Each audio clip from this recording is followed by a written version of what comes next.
So narito tayo sa ating pag-aaral, mga kapatid, tungkol po sa nilalaman ng ating pananampalataya. Ang ating pananampalataya ay hindi po ito damdamin, hindi lang damdamin ito o bahala na kung ano yung katuruan o ano yung dapat mangyari, basta ako sumasampalataya sa Diyos.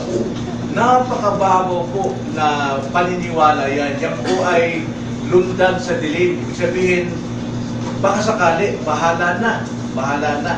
Pero tayo, bilang mga mananampalataya na binigyan ng Diyos ng banal na kasulatan, ay isang pribilehiyo sa atin na malaman natin ang kanyang kalooban. At nang sa ganon, tayo pong lahat ay dumipende sa Kanya at hindi po dumipende magtiwala sa ating mga magagawa. So sa ating pong pananampalataya, sinimulan natin na magkalaman ng ating pong pananampalataya, yung paniniwala natin o doktrina natin o ating mga pinanindigan. Pinag-aralan natin una ang tungkol po sa banal na kasulatan. Ang banal na kasulatan lamang ang tanging paraan ng Diyos na Kanyang maisulat ang Kanyang plano, ang Kanyang kalooban at ang Kanyang layunin sa tao upang malaman natin kung sino siya, makilala siya at makilala din natin sarili kung sino tayo sa harapan ng Diyos. Tinuro sa atin ng banal na kasulatan. At sa banal na kasulatan, unang-una, itinuturo dito, nagpapakilala ang Diyos kung sino siya. Sa tanging salita ng Diyos lamang siya nagpapakilala na mayroon pong kapangyarihang susupok sa ating puso. Sa banal na kasulatan, tinuro rito sa atin ang Diyos at ang banal na Trinidad. May isang Diyos, mayroong tatlong persona. At ang tatlong personang ito lumikha ng sanlibutan. Ganon din, siya rin ang lumikha sa bagong pagkatao ng mga maliligtas. Kaya kung mali pong ating paniniwala sa Diyos, maaari pong mali ang ating paniniwala sa kaligtasan, lundag sa dilim po niyon.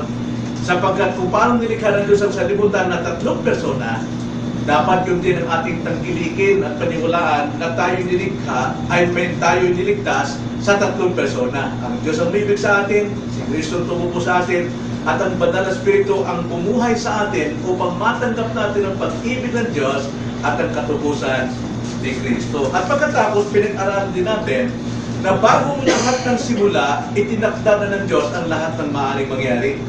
Before the foundation of the world, bago paligkain ang sinukob, ang time, ang panahon, ang kalawakan, itinakda na ng Diyos. Hindi po nabibigla ang Diyos sa mga nangyari sa ating panahon.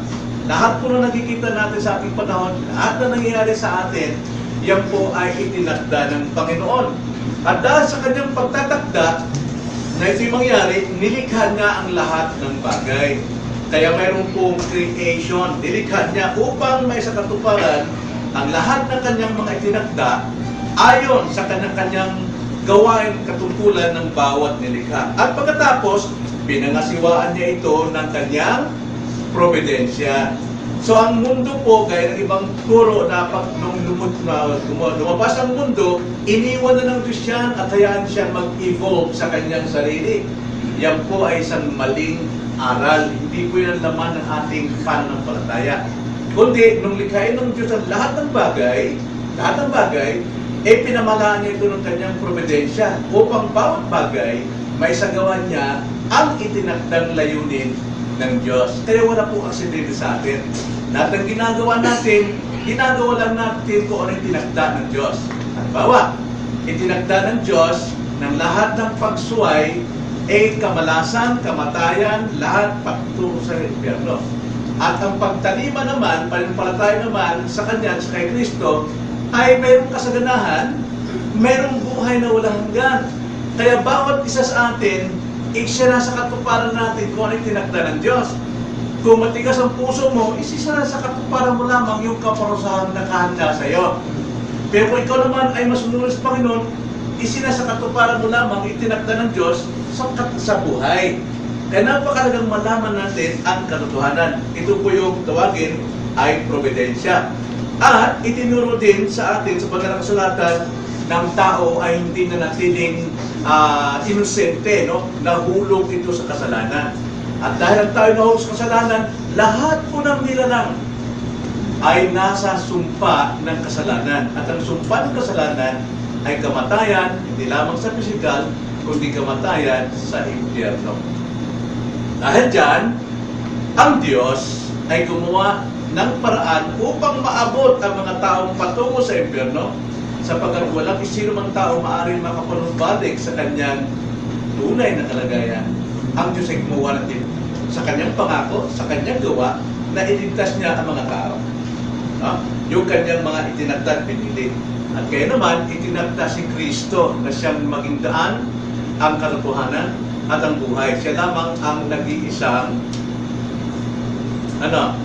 mediator, tagapamagitan.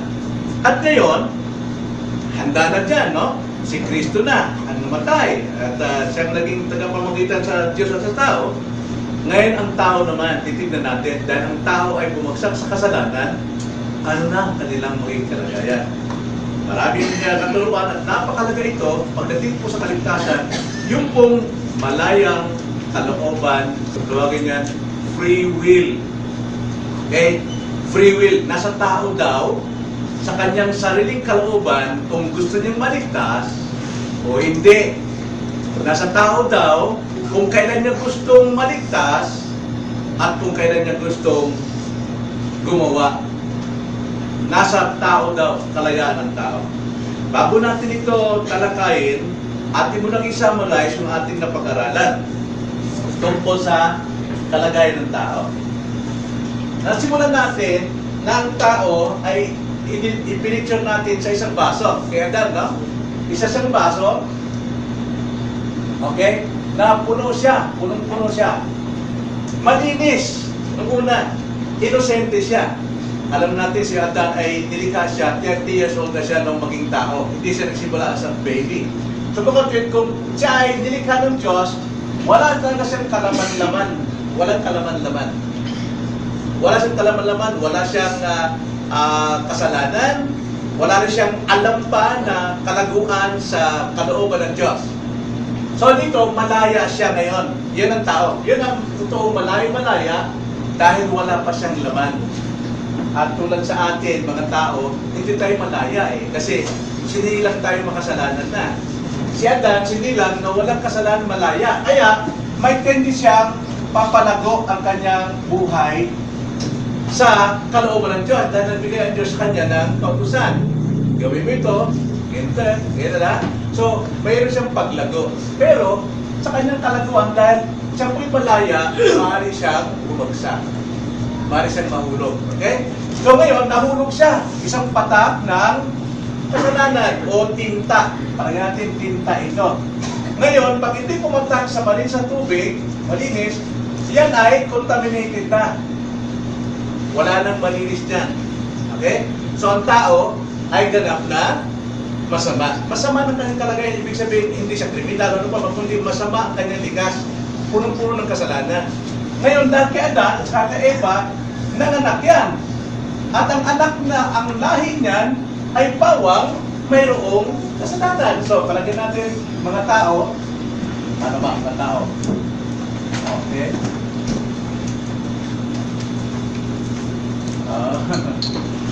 Lahat yan, contaminated ng kasalanan. Yan ang likas natin ngayon. Yan. Makasalanan yan. Walang matwid, wala kahit isa. Okay?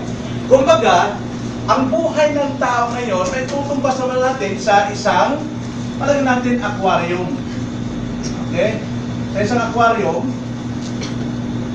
na puno ng tubig, at itong itim na yan, iyong ilalagay natin dito, kasalanan. So, ang tao naman tulad ng isda, halimbawa, ano kita? Okay? Tulad ng isda yan.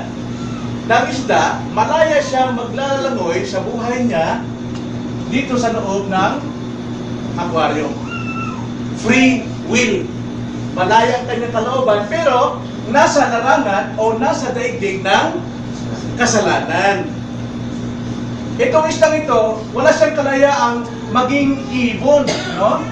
Wala siyang kalayaang maging ibon. Pero pwede nang sabihin na gusto ko maging ibon, pero kailanman hindi niya magagawa. Kasi alipin siya ng kanyang likas na kalagayan. Yung kanya sa kalagayan mula sa disobedient ni Adan, nagkaroon ng lahi, bawat isa, pati bata, makasalanan. Kaya ang kalagayan nila ay nasa daigdig ng kasalanan. Lahat ng tao ngayon sa daigdig, bagamat sinasabi lang sila ay malaya, pero saan sila malaya? Dito sa daigdig ng kasalanan.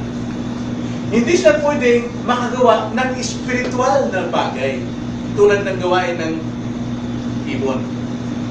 Kailanman, yung isda, hindi siya makagawa ng buhay sa hangin. Nandun siya. Bawat isa sa atin, nandito tayo. Kaya pag sinabing, pastor, walang sapilitan kung gusto ko maging ibon. Nasa tao yan eh. Kalayaan niya ng tao. Talagang malaya ka rito. Kung tawagin yan, free agency. No? Malaya ka dyan bilang ahente ng buhay mo, pero nasa larangan ng kasalanan. Paano siya magiging ibon? Gawa ng Diyos lang yun. He must be born again. So nakita nyo, yun ang laman ng ating pananampalataya. Ang alam ng mga tao ngayon, hindi nila nakita yung history, kundi talaga nila dito, at ang tingin nila, wala sila sa aquarium. Ang tingin nila, malaya sila. Pero ang realidad, nasa aquarium talaga sila. Lahat ng tao. Okay? So, yun ang sisimulan natin ng ating pag-aaralan tungkol sa kalayaan ng tao. Okay? So, sa tema natin, gamitin natin yung mga katwiran ng mga tao na tingin nila ay malaya, pero actually, nasa kalayaan ng kasalanan sila. Walang sapilitan. Malaya ang tao. Yan ang tema natin. Walang sapilitan. Malaya ang tao. Na? Marahil itong mga tao ito na-invite na sa gawain. Halimbawa, nandun na sila sa loob ng church. Palagay natin, church yan. Andun sila. Yung mga tao niya. Pero, hindi lahat ng nandiyan sa church ay malaya. Maaaring sila naka-aquarium pa. Bagamat marunong silang tumawag ng praise the Lord, hallelujah, umaawit sila, pero still, nandun pa rin sila sa kalagayang aquarium. No? Marunong silang mawit, marunong silang makinig ng word, pero ito pa lang. So dito, nakikinig sila, intellectually na hindi nila, pero hindi gumagana sa puso. No? Hindi gumagana sa puso. So, napakalaga na dito sa iglesia, itinuturo ang katotohanan. Dahil sabi ni Christ, ang salitang sinasabi ko sa inyo ay Espiritu, at ang Espiritu ang siyang nagbibigay ng buhay. So, dito, ang ating titignan, yung invite natin dito, walang pilitan. Sa pilitan. Walang sa pilitan. Now, ito pong free will, no? Ito ay mayroon ng 1,500 years na pinagtatalunan. Ang unang-una po talagang nagturo ng free will ayon sa kasaysayan, kung tawagin yan ay si Origen. Si Origen, no? Hindi origin, kundi Origen. Pero hindi ko natatalakay, mahabang istorya po yan. Hanggang sa ito'y kinapitan ni Pelagius. Si Pelagius. Yan ang pangalan niya. Na ngayon, dati siyang pananampalataya talaga. Pero, na-discover niya yung reason ni Origen. Si Origen. Yan. Kapit niya. Kaya ito naman ay kinalaban naman ni Agustin. Si Agustin, alam natin ito yung ama ng reform, teaching natin ng reform. Talo siya. Kaya, ang ginawa nitong si Pelagius, gumawa siya ng ibang grupo. Siya ay nagtayo ng kanyang grupo at yun ang pinaturo niya tungkol sa free will of man, nasa tao, kalooban ng tao. Ngayon, ito si Pelagius, mayroon na siyang tagasunod talaga na matinding tagasunod, kung tawagin niya si Arminius. Jacobus Arminius. Dito nagsimula ang tinatawag ng Arminian. At number one na nagtuturo ng aral ng Armenians ay ang Methodist. Sila Charles Wesley. Pero si Charles Wesley, siya ay isang totoong Kristiyano. Kaya madalas sila magbanggaan ni George Whitefield, isang Puritan, mabang kasaysayan. Pero itong aral ni Arminius, hindi ito nawala hanggang sa dumating kay Charles Finney. Si Charles Finney, ito yung dakilang preacher na mahusay siya magsalita at siya yung nagpauso ng altar calling. Altar call. Kapag ikay nag-altar call at sumunod ka sa prayer, sinner's prayer, maliligtas ka kasi nasa kalooban mo yon. At itong altar call, si Charles Finney, ito ang dala-dala ni Billy Graham. Yung Graham ng pagkain, si Billy Graham, yun ang nagpasikat din sa ating panahon. Pero si Billy Graham ngayon, kasundo na sila ni Pope. Sila naman kaibigan na sila eh. Sabi nga ni yung isang tao ni Minte, isang probinsya, si Jesus Christ daw at saka si Satanas ay kung nagpakumbuya sila, they are friends forever. So, yun ang matinding problema, no? Satanas at si Christ ay friend forever. Nagkumbuya daw siya. Yan ay mga kaisipang taliwas na. Bakit? Hindi alam ang totoong kasaysayan ng banal na kasulatan kung kag yung kanilang pananampalataya. So, ngayon, kadalasan sa mga reform circles, no? Medyo mayroong yumayakap, no? Sa mga reform, nakaka-aral na ng totoong aral tungkol sa Biblia, sa kalagayan ng tao. Kaya, lagi lang tinitignan, yung ibang grupo, ang tanong, ano ka, Armenian? O ako reform? Yung po, nagkakaroon ng division ang mga mananampalataya. Kasi, nagtatanong nga na, Armenians ka, no? Ako reform ako. Kapani kayo. No. Mayroong mga Armenians na talagang truly Christians. Totoo talaga. Kailangan lang silang mamulat talaga sa totoong aral. Kaya huwag nyo i-judge sino mang mga kapatid natin sa ibang mga relihiyon. Ibang mga episode. Kilala natin mga relihiyon na hindi totoo, di ba? Sa mga born again, huwag natin sabihin na Armenian sila, disalto. Maybe they are Christians, pero kailangan pa nilang malaman kung ano talaga yung aral. Sabi sa Ephesians chapter 4, na time will come, magkakaisa ang lahat ng manampalataya. One love, one God, one faith, lahat dyan. Darating tayo dyan. So, ito na, medyo umaba ng experience ko dyan. Pumunta tayo sa aral, no? Ang batayan ngayon, Armenian ka ba o Reform? Kasi ang Reform talaga, yun talagang sumusunod sa aral ng doctrines of grace. Grace alone. Christ alone. Kung tayo 5 solas, kung sabi 5 solas. 5 alone, sabi doon.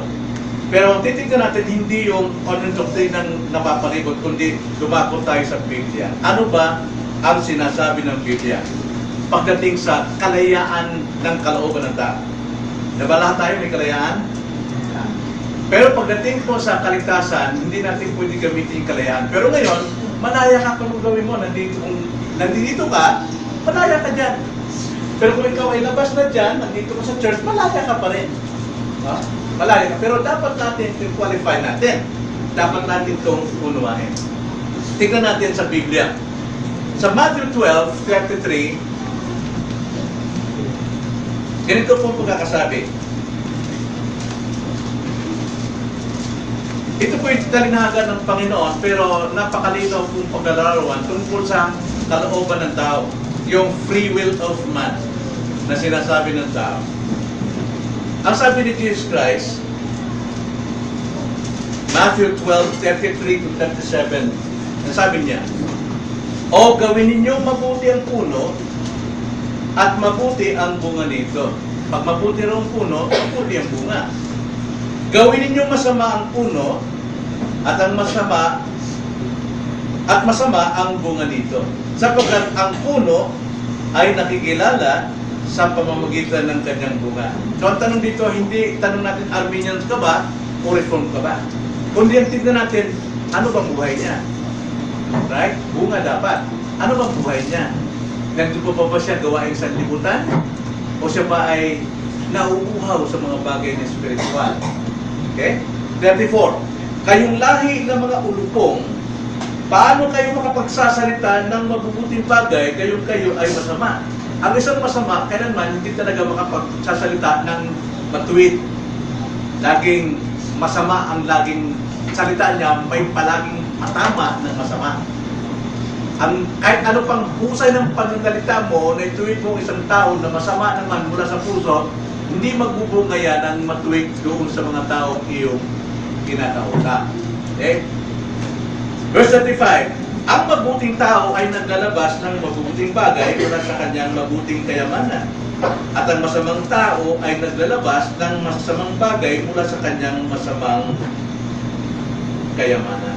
Subalit, sinasabi ko sa inyo na sa araw ng pag-uukom ay pananagutan ng mga tao ang bawat salita na binigkas na walang ingat. Sapagkat sa pamamagitan ng iyong mga salita ay pawawalang sala ka, at sa pamamagitan ng iyong salita ay mahatulan ka. So napakalaga po, no? Yung kalooban natin lumalabas sa ating pananalita. At ngayon, maaaring matamis ka magsalita pero kasinungalingan, pagkukunwari, mahatulan yan. Kailanman, ang isang pagsisinungaling hindi makapag-convert ng isang tao. Kailanman, ang salita na mula sa galit na puso o masamang puso, kailanman, hindi makapagtutuwid ng tao.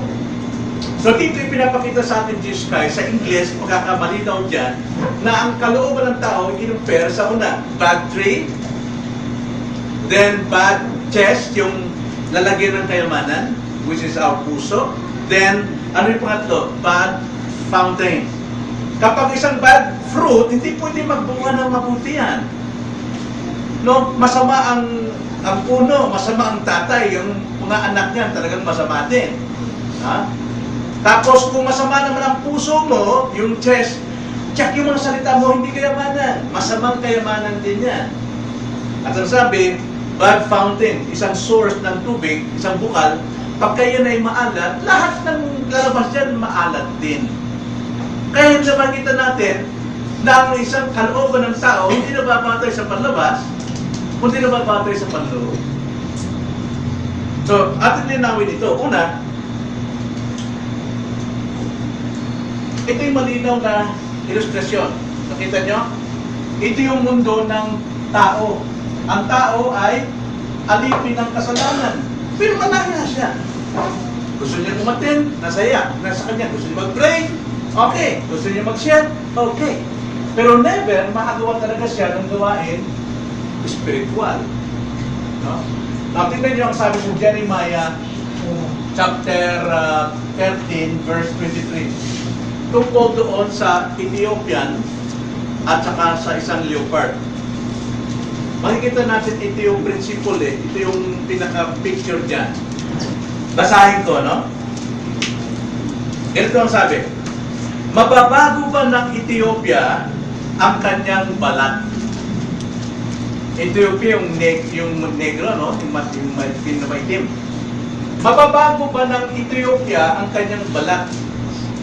Ang sagot dyan, imposible. Kahit na yan ay balutan mo ng puti o magpa-bleach ka pa ng puti, kahit puti niya, itim pa rin. Hindi mo mawala yung lahi niya. The same with fish. Ang fish ba, pwede ba siya maging ibon? Imposible. Right? Then, ikalawa, ang sabi dyan, o ng leopardo ang kanyang batik. Isang leopard na mayroong batik-batik, pwede ba niyang maalis yun? Imposible. Pero may nakakatwiran tulad ng Armenian na pwede. Nasa tao yun eh. Kung Utopia gusto niya magpaputi, magagawa niyan sa isip. Pero sa realidad, impossible. Kaya kung gayon, ang sabi ni Jeremiah rito, kung gayon, kung pwede pala, ay makakagawa rin kayo ng mabuti. Kayong mga sanay gumawa ng masama. Ikaw ay isda, sanay kang lumangoy dyan sa tubig, hindi ka sanay lumangoy sa hangin.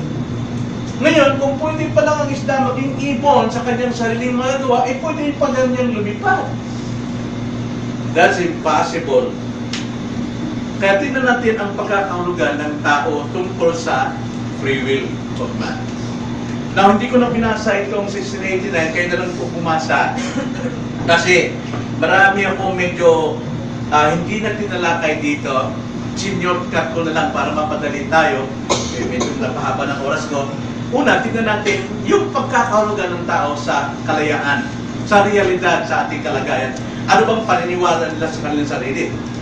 Ang sabi nila, ang kalayaan ng kalooban ng tao, nasa kapangyarihan ng tao yan. Ang tao ang may hawak niyan. Siya ang nagmamay-ari niyan. Okay? Tingnan nyo. Si Adan, nung simula, wala siyang laman. So therefore, ang mangyari sa kanya, dapat siyang lumago.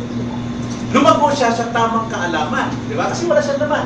Pero tayo, may laman na tayong kasalanan. Hindi tayo pwede lumago from sin to righteousness. Hindi pwede. Okay? Sapagkat tayo makasalanan na. Hindi tayo pwede lumago sa kabutihan. Pababa tayo talaga. Tulad ng ating mundo. Bagamat ang mundo ngayon ay talagang gumaganda yung mga building, mahal mga gadgets, pero lahat yan pabulok. The more na ang bansa natin ay umuunlad sa progreso sa kanilang buhay, pero ang totoo niyan, palubog ito, pasabog. Hindi pwedeng paganda ng paganda. Yan ang tingin ng tao. Yun din ang tingin ng tao sa tao. Ako'y dating mabait, so magpapakabait ako. No, hindi pwede kasi mayroon tayong laman eh. Ito, ang sabi ron sa Galatians, ang tao matuwid ay nagpapakatuwid, pero ang tao masama ay pagpapakasama. Hindi pwedeng pagsamahin yan. Okay? So, ang sabi ng iba, nung hindi alam talaga ang doktrina, nasa kapangyarihan ng tao ang kalooban mo. Walang makakapigil sa'yo. Malaya ka. Kung anong gusto mo, bahala sila. Wala siyang pakialam. Itong gusto ko, di ba, business trabaho? Itong gusto ko wala kayong pakialam. Kahit nagkabalog-balog na, kasira-sira ng tayo sa negosyo, pero pinipilit mo yung gusto mo, hindi tama yun. Ugali yun ng walang alam. Okay? Nagmamarunong. Kaya sabi nila, nasa tao yun eh. Malaya ako. Anong gusto ko, magagawa ko. Kahit Diyos, hindi ako mapipilit. Totoo naman, hindi ka mapipilit ng Diyos sa anong gusto mo. Pero tanda natin, pwedeng baguhin ng Diyos ang takbo ng buhay mo para magdesisyon ka ayon sa gusto ng Diyos. Pero yung sarili mo, yung puso mo, hindi pa baguhin ng Diyos yun. Pero yung circumstansya, ano yun yung circumstansya? Providensya. Sa providensya, no, biglang may lumabas dyan, imbis mapunta ka ron, papaling ka rito. Agad, nagbabago ang desisyon mo dahil sa providensya ng Diyos. Ay may mga tao, nakalan na born again sila kasi may dumana sa kanilang katalatman, sa Bisaya pa, yung krisis sa buhay. Itaw ko ng Diyos, magbabago na ako. Pero pagdating na ilang buwan, balik na naman. Bakit? Providence ng Diyos ang nagpumaga sa kanila. Hindi yon talagang conversion. Kaya, i-realize natin, paano tayo na-save? No? Talaga bang conversion yung nangyari sa atin? O dahil nagkaroon na tayo ng matinding providence sa buhay? Now, like for example, Joshua chapter 24. Ito yung providence ng Panginoon, no? Dito, ang bayang Israel, sasakupin na nila yung lupang pangako. Pero, yung lupang pangako, like for example, Jebuseo, yung Gergeseo, ay marami pang mga nakatirang makasalanan. Ngayon, para makatira ngayon itong mga Israelita sa lugar na ipinangako ng Diyos, ang Diyos gumawa ng providensya. No? Providensya ang ginawa. Tingnan nyo, sabi 24. Sinuwo ko ang malaking putakti sa unahan ninyo, nasa harapan ninyo ay itinaboy ang dalawang hari ng Amoreo. Iyon ay hindi sa pamamagitan ng inyong taba ni ng inyong mana. Yung mga taga-Amoreo, nung makita nila, siguro lalaki ng putakte, kasi lalaki ng kalabaw siguro, no? Makita ng putakte. Nagulat sila, imbis nila magbatigas, no? Dahil lupain nila yon at ayaw nilang meron sumako. Pero dahil sa providensya ng Diyos, hindi na kailangan makipaglaban yung Israelites doon sa magitan ng espada, kundi sa magitan ng providensya, nagtakbuhan itong Amoreo. Okay? Nagtakbuhan. At yan ang nangyari sa atin. Nangyari sa atin yan. Bawa, mapasok ka, dito ka na, o sasamba ka. Biglang may providensya, nangyari, hindi ka makapunta. Hindi na hanggang na yun ay desisyon mo. Nangyari na, nagbago ang desisyon mo because of providence. Pero ito rin matinding problema. Yung mga excuses ng mga Christian, sinasabi lang providence ng Diyos. Kasalanan naman yun. Gagawa ka ng dahilan para magawa mo yung gusto mo, at sasabihin mo, hindi nangyari, providensya ng Diyos ito. Kailan timbangin din natin kung tama ba yun? Katulad si Pablo, ang layunin ni Pablo noon, bago siya maging Kristiyano, papatayin talaga lahat ng mga Christian. No? Pati mga anak ng mga Kristiyano. So, kanyang pinaghahabol ito hanggang sa Damascus, nangangabayan sila. 1,000 silang mga sundalo para atakihin lahat itong mga gumagawa ng pagsamba sa araw ng Sabat. No? O sa araw ng Linggo, Kristiyano pa ito. At kanilang dinadala sa bilangguan. Pero one time, kinapture siya ng Panginoon. Nabulag siya, bumagsak sa kabayo, narinig niya tinig ni Christ, pero ang narinig ng mga kasama niya, kidlat at kulog. Kaya sila nagtakuhan. Alam nila, may kausap si Pablo, pero ang dinig nila, kidlat at kulog. Pero kay Pablo, napakamalumani na sinig. Saulo, Saulo, bakit mo ako pinag-uusig? Sino ka, Panginoon? Sabi ka, Panginoon tawag niya. Anong ginawa mo sa mga kapatid ko, ginagawa mo sa akin? At mula doon, si Pablo ay nagbago. Binago siya ng Diyos. Bulag na siya, pero nakita niyo ang kalokohanan, mali ang ginagawa niya. Tandaan niyo, nung siya'y makakita na, dahil dumating sa kanya sino yung... Ha? Si Ananias, no? Isang ordinaryong miyembro lamang matanda sa isang iglesia doon sa Damascus. At siya pinag-pray, ayaw pa nga ni Ananias kasi sabi lang, criminality eh. Sila yung kakatao. Panginoon, bakit mo susunod? Pinili ko yan, sabi ng Panginoon. Punta mo ron. At panalangin mo. Makikita kanya sa kanyang vision, sa kanyang pangitain, na may dumarating na tao para sa kanya. Nakita ni Pablo yun sa kanyang pangitain na darating si Ananias. Kaya yung pinag-pray, natanggalan yung mga kaliskis na dala, no? Nakakita si Pablo.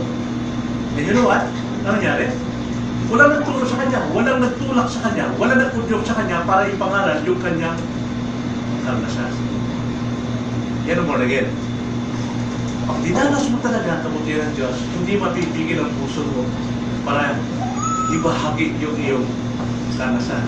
Kaya nagtatakap sa mga Kristyano, matagal na nag-aaral, pero takot pa rin mag-share.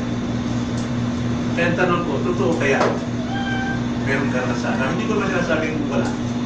Pero mostly, sa mga taong binago, hindi makatulog yan. Talagang magpapatuloy yan. Lahat ng mga kalaban ni Pablo na gusto niyang bilanggo, gusto niyang patayin, siya yung una niyang pinuntahan. Siya yung una niyang pinuntahan. Hindi niya alintana kung sabihin ng mga tao, patay man siya. Ilang beses siya gusto patayin, pero tuloy-tuloy siya nangaral. Bakit? Andun yung biyaya ng Diyos. Nakita niyo, yung will ni Pablo, iba na. Yung kalooban niya, hindi na para sa pagpatay, pero kalooban niya ngayon, sundin ang kalooban ng Panginoon. Isda, ngayon si Pablo naging ibon. So, kalooban ng ibon ay lumipad. Hindi na mag-swim sa tubig ng kasalanan. Kaya sabi ni Pablo, woe unto me if I do not preach the gospel. Kahabag-habag ako. Naramdaman niyo ba yun? Naranasan niyo ba yun? Maring hindi tayo mga preacher, pero maranasan talaga natin ipatotoo yung ating conversion. Talagang matapag ka magsalita. Dito sabi ni Pablo sa 1 Corinthians 9:16. Dito, sabi niya, sa mga Hudyo, siya nagpaka-Hudyo, sa mga mahihina, siya nagpapakahina, para sa layunin na makaakay ng mas maraming kaluluwa tungo sa kaligtasan. Nang siya naman ay makabahagi ng reward ng pangangaral ng salita ng Diyos. Di ba? So, bawat isa sa atin, ang puso natin, hanggang talaga natin magamit tayong instrumento na masave ang marami. Di ba, paano yan? Saradong bibig natin, mismo sa bahay, hindi tayo makapag-share. So, totoo ba may fire tayo ng conversion sa ating puso? Hindi rin sabi ni Pablo, 1 Corinthians 9:16. Sapagkat kung ipinapangaral ko ang Ebanghelyo, ay wala akong dahilan upang magmalaki. Sapagkat ang katungkulan ay iniatan sa akin. So, si Pablo rito, nangangaral siya, hindi kailangan na siya hangaan, hindi kailangan na siya bayaran, kundi ito isang kanyang katungkulan na inatang ng Diyos simula nang siya maligtas. Kaya si Pablo nung maligtas, boom! Nag-preach agad siya. Hindi po ito mga bayaran ng mga pastor, hindi makapag-preach kung walang bayad. Hindi makapag-pastor ang isang church kung walang malaking suporta. Pero hindi naman hulugang hindi suportahan ng pastor o yung preacher sa iglesia. Diyan din sa 1 Corinthians 9 na yan. Ang sabi ni Pablo, baka lang bang dapat kumain ng kanyang pinag-iikan? Hindi rin. Dapat suportahan, doble pa nga ang suporta sa isang mangangaral. Sa 1 Thessalonians, sabi ni Paul, dapat double dahil siya ay nagtuturo ng salita ng Diyos. Kaya sabi ni Pablo, may bayad man wala, katungkulan ko ito. Kaya sabi sa panahon sa verse 9, 16, habag ako kung hindi ko ipangaral ang Ebanghelyo. Ang pagkakasabi sa ESV, ganito ang sabi niyan eh. Woe to me if I do not preach the gospel. Si Pablo hindi namimili yan kung nasa kondisyon ba siya. No? Hindi siya dumidepende sa kalagayan niya. Parang ayaw mag-preach na hindi. Parang nahiya naman ako. No? Wala akong alam. Wow! Sabi niya, kahabag-habag ako kung hindi ko ipangaral ang Ebanghelyo. Wala po sa kondisyon ni Pablo ang pangangaral, kundi nasa binagong kalooban ng Diyos. So, ang sabi nila, ang kalooban, malaking kalooban ng Diyos, nasa kapangyarihan ng Diyos, ay nasa kapangyarihan ng tao, yes, dito ka. Pero kapag ka nandito ka na, nasa kapangyarihan ka ng Diyos. Kaya ang kalayaan ng kalooban ng tao hindi neutral, gaya ng sinasabi ng marami. Ikalawang punto, kalayaan ng kalooban ng tao ay hindi neutral. Neutral po, ibig sabihin, walang pinapanigan, walang kinikilingan, kundi ito ay nadadala lamang ng hangin. Alam niyo ba yung weather vane? Alam niyo ba yung uso na yun eh? Weather vane, nung araw sa mga bahay, meron, kung tawagin yung weather cock, yung merong sa bubungan na pumapaling yung kung saan yung hangin, nagtuturo ng direksyon, no? Ang sabi nila, kalooban ng tao, ganyan yan. Pumapaling-paling yan kung saan niya ibig, no? May kalayan, neutral yan. Pero, kung neutral ang kalooban ng tao, iko-compare mo yan sa isang halimaw, delikado yan. Delikado. Halimaw yan. Halimbawa, isda, saka ibon na lipagitan, ba, pwedeng gumawa masama, pwede siyang gumawa ng mabuti. Ano gusto nyo gawin? Ang kalooban ng tao, whether you are slave to sin or slave to righteousness. Yan ang kalooban ng tao. Kung saan ka pumapaling, doon ka alipin. Kung kayo alipin ng kasalanan, sabi ni Jesus Christ, kung alipin ng kasalanan, tunay nga alipin kayo. Pero pag kayo pinalayan ng anak, tunay nga kayong malaya. Kaya ang kalooban ng tao hindi neutral. Nasa tao yun kung kailan niya gusto. Nasa tao yun. Mas pastor talaga namimili. Ako naman may sariling kalooban, may kalayaan ako. Nasaan yung kalayaan ko? Diba? Sabi ng mga homosexual, may kalayaan kami. Pero hindi, alipin ka ng isang bagay, dito ka, kaya ginagawa mo lahat ng gusto mo. Hindi mo magawa ito. Nasa isip mo, kaya naglihiyusa ka, sa isip lang yun, pero actually, you cannot. You are nothing, you can do nothing. Apart from me, sabi ni Christ, apart from me, you cannot do anything spiritual. Kaya nga, yung kalayaan po ng kalooban ng tao, ating responsibilidad yan. Sapagkat, ang ating pong kalayaan ay nababatay po sa totoong kalagayan. Dapat Gawin natin responsibility ito dahil sabi ng Panginoon sa ating binasa kanina sa Matthew 12, dating panahon, pananagutan mo lahat ng iyong sinasabi, lahat ng iyong gawa. Kasi lahat ng sinasabi mo, lahat ng gawa mo, batay sa kalayaan na sinasabi mo kalauban. Pero hindi mangyayari yon na kalooban dahil kung masama ang puno, masama talaga ang bunga. Kung masama ang kaban ng kayamanan, masama talaga. Kahit ano pang ganda ng usain, parang alahas yung kung sila magsalita, alahas kung kumilos. Nangingintab siya sa nanginginig niya sa kabutihan, mga payo, tulad ng kaya Delhi noong araw. Pero kung siya po ay nandito, ano magagawa niya? Hindi niya maakay yung kanyang mga anak. Hindi niya maakay yung kanyang pamilya tungo dito dahil siya'y nandoon.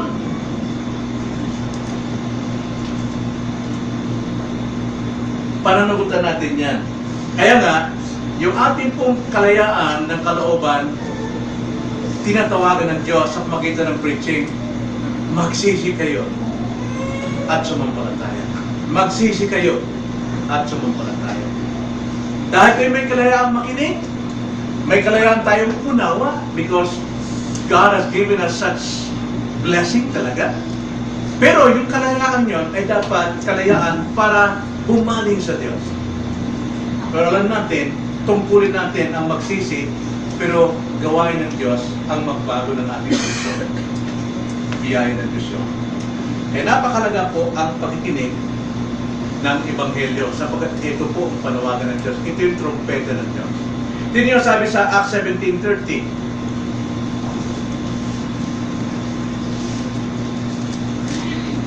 Ang sabi sa Acts chapter 10, chapter 17, verse 30. The times of ignorance God overlooked. Ang sabi diyan, ang panahon daw ng kamangmangan na pinabayaan ng Diyos. Sabi diyan, sabi ko lang sa English, sa Tagalog pala, I'm sorry. Ang mga panahon ng kahangalan ay pinilampas nga ng Diyos. Ngunit ngayon, ipinag-uutos niya sa lahat ng tao na magsisi. Diyan natin gamitin yung ating free will. Malaya tayong umunawa, malaya tayong makinig. So, responsibility natin yung free will natin. Then, do what is right. Magsisi at sumampalataya sa ating Panginoon. Yun ang kailangan. Kaya ang pinakadakilang kasalanan ng tao ay yung hindi po paglapit kay Kristo sa tamang paraan. John 5:40. Sabi ni Jesus Christ dito sa mga religious people, mga religyoso to, no? Mga Pharisees, scribes, very, very religious. Wala nang tatalo sa kanila. Ang sabi ni Jesus Christ, yet you refuse to come to me that you may have life. Sila ay nagpupursige sa kanilang gusto, malaya sila, pero ayaw lumapit kay Kristo para magkaroon sila ng buhay. Dito, busy sila, basa sila din ng mga religious books, kabisado nila ang Bible, lahat sa faith, pero nagre-research sila ng scriptures, pero ang scripture nagpapatutunan kay Christ, pero sabi niya, you refuse to come to me that you may have life. Bakit po? Kasi ang puso ang kalayaan ng tao ay makasalanan. Hindi talaga makakalapit sa isang tao, even though religious siya, pero siya ay makasalanan. Sabi nga sa ating, basahin natin ang Matthew 23:37. Ang sabi pa rito, itong panawagan Jesus Christ sa Jerusalem, na ginawa niya lahat ng himala, ginawa niya ang lahat ng pagtuturo, pero hindi siya sinampalatayanan ng mga tao ito. Hindi siya malaya na sinampalatayan ng Kristo. Sapagkat sila yung mga nasa isda, lumalangoy sa kasalanan. Ang sabi ni Jesus Christ, oh Jerusalem, Jerusalem, the city that kills the prophets and stones those who are sent to it, How often would I have gathered you children together as hen gathers her brood under her wings, and you would not. Ilang beses ko na kayong kinakambig at iniipon para aking lukuban kayo tulad ng inahin sa kanyang sisiw, pero ayaw ninyo. Malayo ba ang tao sa panahon ni Jesus Christ? Hindi. 2 Thessalonians 1:8. Darating ang Panginoon dahil dyan sa mga ayaw, sabi dyan, na nasa nagliliyab na apoy na magbibigay ng parusa sa mga hindi kumikilala sa Diyos at sa mga hindi sumunod sa Ebanghelyo ng ating Panginoon Jesus. May time talaga darating na ang paghahatol. Kaya mga kapatid, check natin ang ating sarili. Bakit napakabigat natin pagdating sa mga bagay tungkol sa Diyos? Bakit nandun sa atin ang lahat ng pangangatwiran? Hindi natin maibigay ng totoong pagpapakita ng isang bagong puso ang kauhawan sa pagsamba sa Diyos, ang kauhawan sa pag-unawa sa pangangaral, ang kauhawan sa pagdalo sa mga gawain ng Panginoon. Bakit hindi natin bibigay? Dahil nasa kalooban niya, malaya kayo? Yes, maybe. Kasi ang totoong malaya, tulad kay Adan, na walang laman, malaya siyang gumawa, lumago sa kalaman tungo sa kabanalan, pero dahil wala pang laman, pag nalagyan ng konting laman niya, malaya din siyang pumili ng kasalanan. Pero tayo, dito na tayo. Ikaw ngayon ay binago ng Diyos. Born again ka na. Pero mayroon pang remaining sin. Pero 99.9% malaya ka ng sumunod at maglingkod sa Diyos. 1% na lang ang iyong pagsunod sa iyong kasalanan.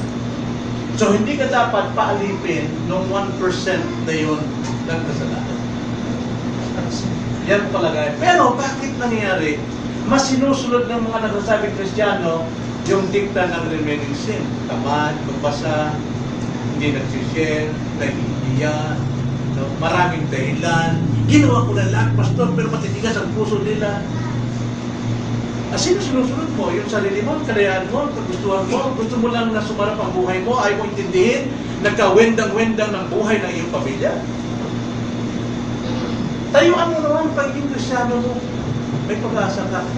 99.9% tutulungan ka ng Diyos. Dito po nababagay yung sinasabi na nasa taong gawa, nasa Diyos ang awa. Pero actually, hindi ganoon ang sistema natin. Nasa taong gawa, nasa Diyos ang biyaya. Pag pinabayaan mo, ilang percent lang yung kasalanang nagdidikta sa iyo, papabayaan mo yan, makahari yan. So, buong pamilya mo, papasok talaga sa kadiliman. Ibis na liwanag. Dahil katwiran mo, pastor ginawa ko na lahat. Ginawa ko na lahat. Palayaan ko naman, sana naman, ako naman magpaka-sarap naman sa buhay. Buhay nila yan. Bahala sila.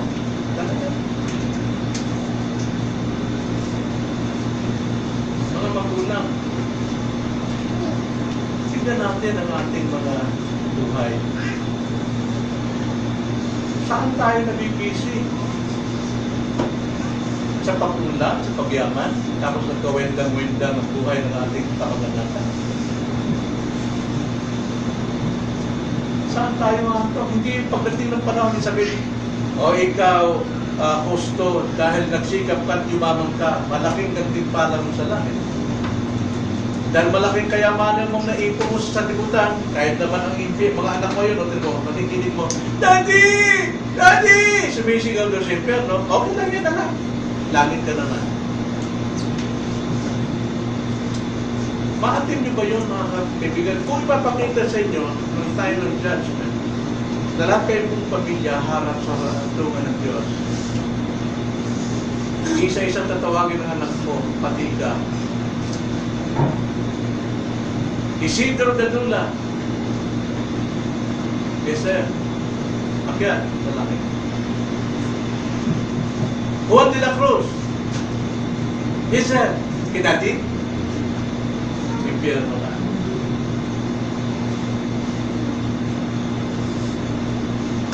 Gemma de la Cruz. Yes, Daddy. No, impyerno ka. Bakit mo ba makikita? Doon nyo lang ma-realize kung gaano kalaking pagkukulang ninyo sa inyong pamilya. Tandaan niya, kalooban natin, wala sa ating sarili. Kalooban natin, dapat na sa Diyos. Nalala niyo yung illustration ko, dalawang anak, isang lalaki sa babae. Yung lalaki, matigas ang ulo, kaya hindi pinapansin ng nanay. Bayaan na. Pero yung anak na babae, nakikinig sa kanya, so yung lagi niyang kausap, yun ang laging ka-share niya sa Bible. Kaya nung maghihingalo na yung nanay, tinatawag din ang anak. Sabi nung nanay din sa babae, anak, alis na ako.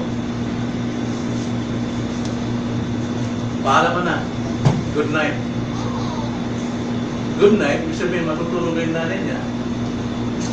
Sabi ng anak na bata, ako mami, tinawag yung lalaki. Anak, halip ka. Yes, mami. Alis na ako. Ako mami. Goodbye. Lalaki ba? Mami, bakit goodbye? Bakit kay sister good night? Sabi ng mami niya, goodbye na kasi hindi na tayo makikita. Iba lang das natin. Pwede niyo sabihin niya sa inyong anak. Mag-isip-isip tayo mga gulang. Pag pinairo natin katigasan ng puso natin dahil pinagahan natin yung kasalanan sa ating buhay, at wala tayong pakialam sa iglesia, wala tayong pakialam sa kapitbahay, kamag-anak niyo dahil yung bahaginan ng salita ng Diyos dahil nasa iyong kalayaan, ayaw mong patugaw, ayaw pa istorbo. Basic ka sa iyong trabaho. Sabi ko sa iyo, hindi ka aanin mo rin. Pero dapat ngayon pa naman, sikapin mo na. Nagamitin ang iyong kalooban bilang alipin ng katwiran at hindi alipin ng kasalanan.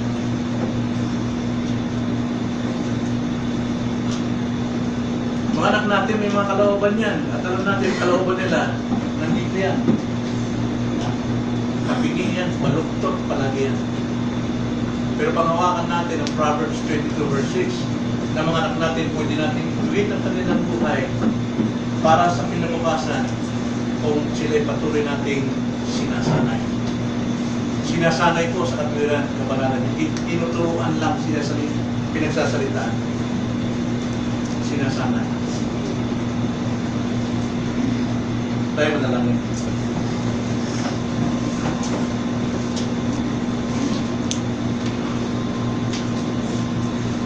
Doon ay Panginoon sa pong mga tao ang kanilang kalayaan. Bagamat malaya sila, Panginoon, gumawa ng gusto nila tulad ng panahon yan na